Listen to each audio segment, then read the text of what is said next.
y'all doing? My name is Prince Hinkle, and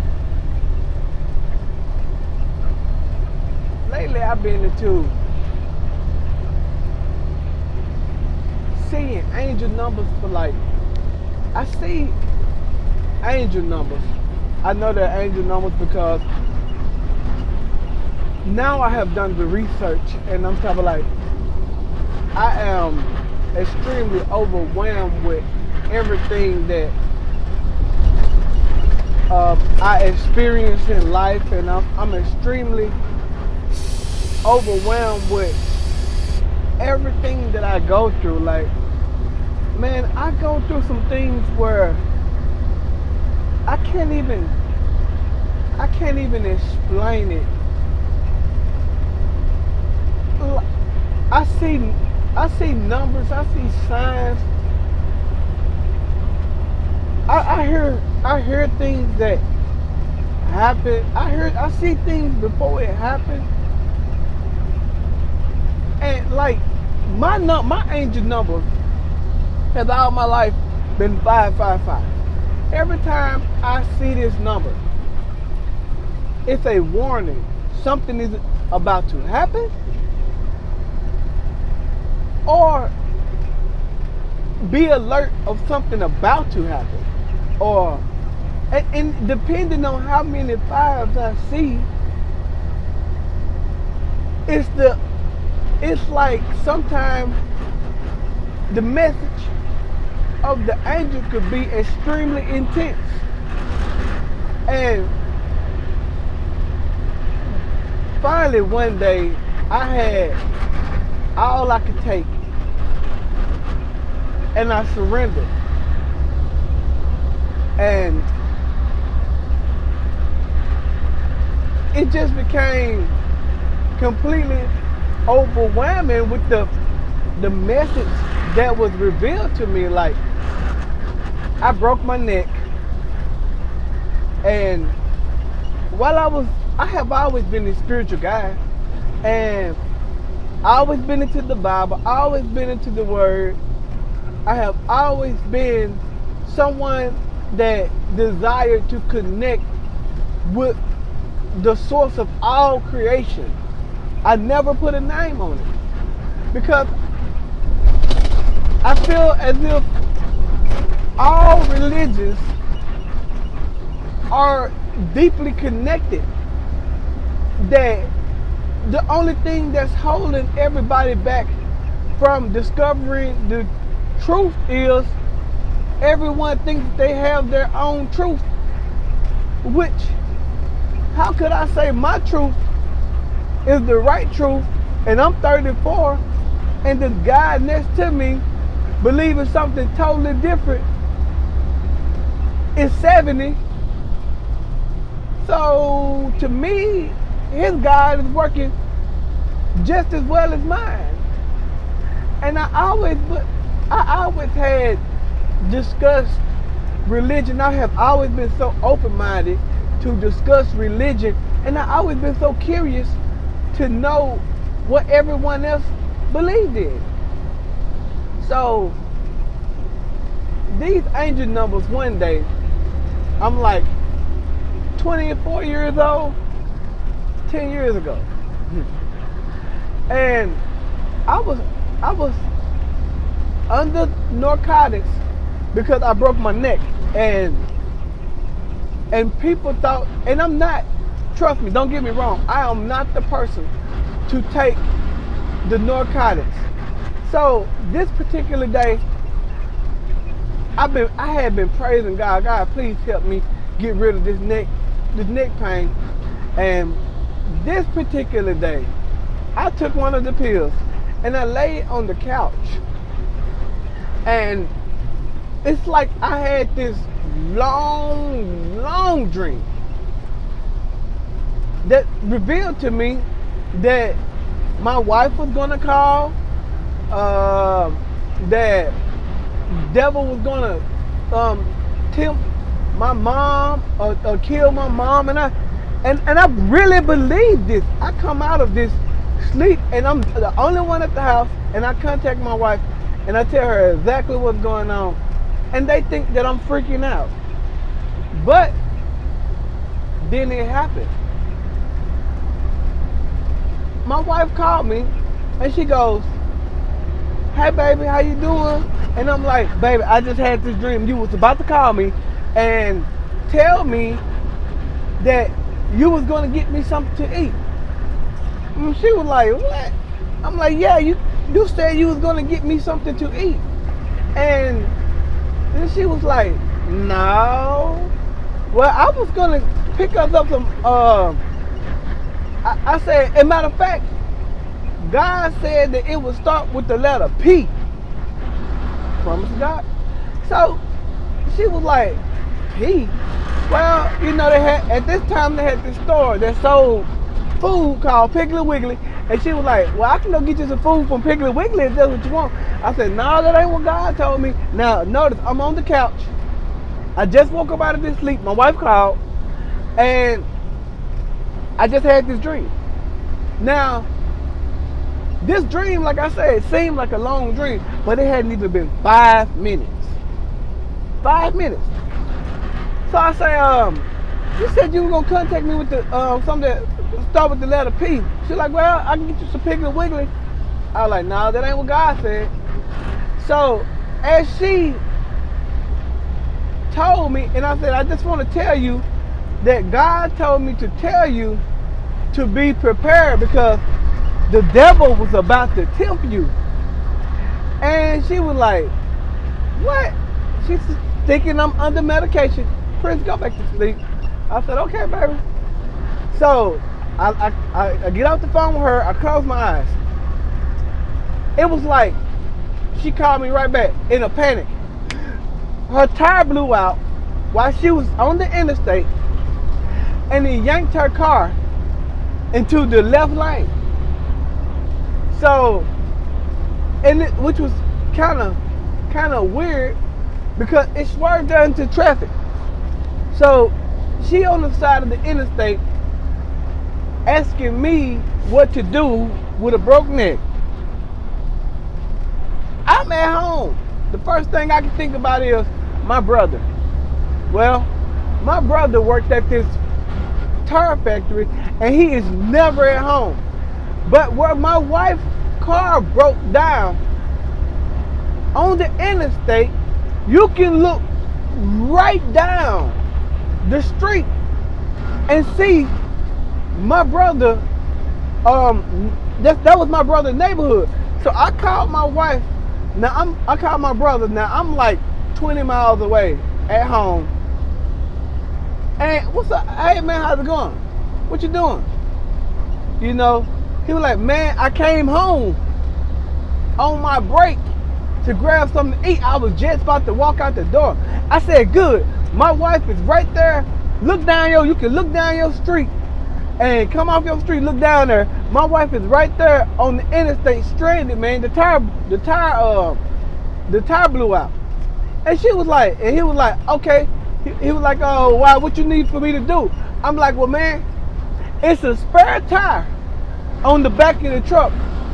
You might have to cut the cord to get it because since my wife bought this truck, that tire has been jammed. Nobody has been able to get that tire off of them, and I promise it has been jammed." So my brother go there, and that's amazing. As I'm talking, I'm looking at angel numbers now, and it's amazing. I don't know if I'm on the right path, but it's amazing. It doesn't even matter. So, as my brother say, "Okay, well, I'm finna go over there now." My brother get there, and within a matter of seconds, he had that tire down.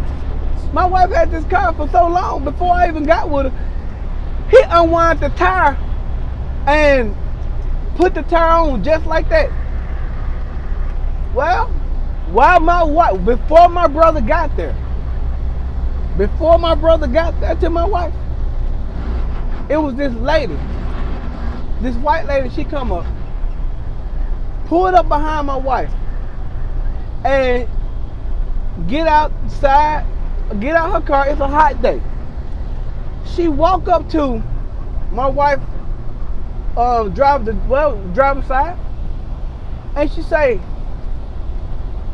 I know that you are trying to get home to your husband. I just want to let you know that he is okay. And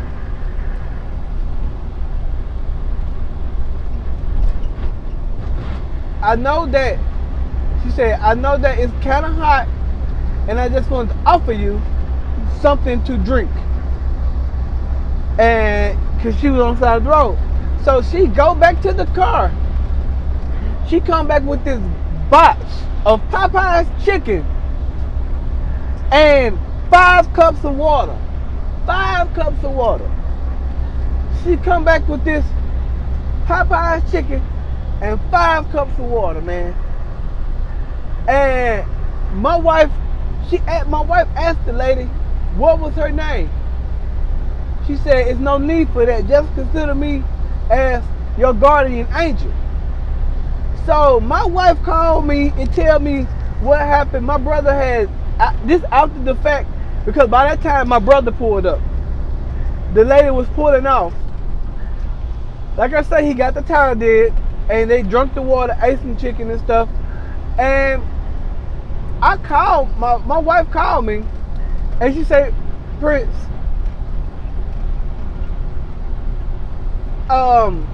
you won't believe what this lady did and what she gave me. She said, she gave me some Popeye's chicken. I said, for real? I said, that's just like what God said. I said, I told you. I said, but God just told me that he ain't through with you yet. He ain't through with you yet. The devil is finna tempt you again. Something bad is about to happen again. So, now, in the process, I already had this vision, like I said, that he was finna kill, the devil was finna either kill my mama. This was her last day. I strongly believe this. So I'm still calling people, telling them to go check on mama. Broke neck now, laying on the couch. Go check on mama. Go check on mama. They sent 3 people. My brother went to go check on her, my daddy and my sister. My mama said was nothing wrong with her. That she was fine. It was nothing wrong with her. So I said to myself, you know, they say, mama said ain't nothing, man, Bubba. You know, mama said ain't nothing wrong with you, man. You tripping out. They call me Bubba. My family do. They were like, you're freaking out, man. You tripping out. Calm down, man. And I'm like, well, okay, that's fine. I don't believe it. So I'm still laying there, and I just told my wife that the devil was about to tempt her again. She called me back in another panic, and she's like, oh my God, my Prince, I don't know what to do. She crying now. My other tire blew out, and it yanked her to the right side of the highway. She said, what should I do? What should I do? What should I do? I said, did the tire blow? She said, no. All the rubber came off the tire. That's what happened. All the rubber came off the tire. I said, well, I tell you what you do. You make it home to me, and we're going to pray this demon away. So she made it to me. And when she made it home, which was like, by that time it blew out like about 5 miles down the road, but she was like 15 miles away. So she made it to me. I told her to drive slow. So she make it to me. Still, she come home. I tell her to take off all her clothes. We take off all our clothes. We get naked. We start praising God. You know, literally praising God. You know, doors closed, candle lit. Thank you, God. Please remove this demon. Please, you know, just praise him.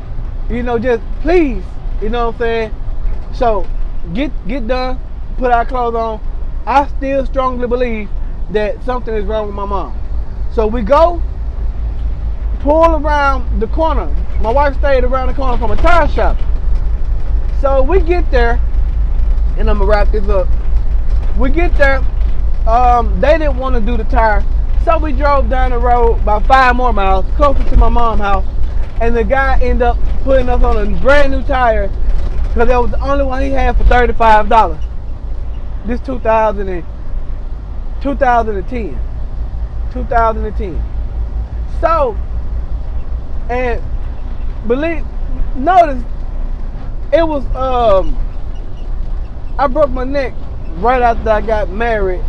So, sickness and health came fast. Like, I broke my neck a day after my honeymoon. I know, right? So, we go get the tire change, $35. We drive over to my mom's house. She wasn't there. She was around her friend. She was at her friend's house. I drove around there, and I told my mom, I'm like, when I saw her, she came up, hey, gave me a hug and stuff. I said, how you doing, mama? You know, I had mechanics on my neck and stuff. She was like, I was like, how you doing, mama? And she was like, I'm all right, I'm feeling. I said, how you feeling? And she was like, I'm feeling good. Why y'all keep coming over here asking me this? I said, mama, God told me to come get you and take you to the hospital. And she was like, boy, I ain't finna go to no hospital. You know I don't like going to the hospital. I'm like, I just broke down into tears. I said, mama, God said this is your last day on earth. Please come with me, mama. Please. I beg you, mama, please. In a quarter mile, keep left at the fork. And she said, she looked at me. I said, please, mama. And she came. As soon as we pulled up,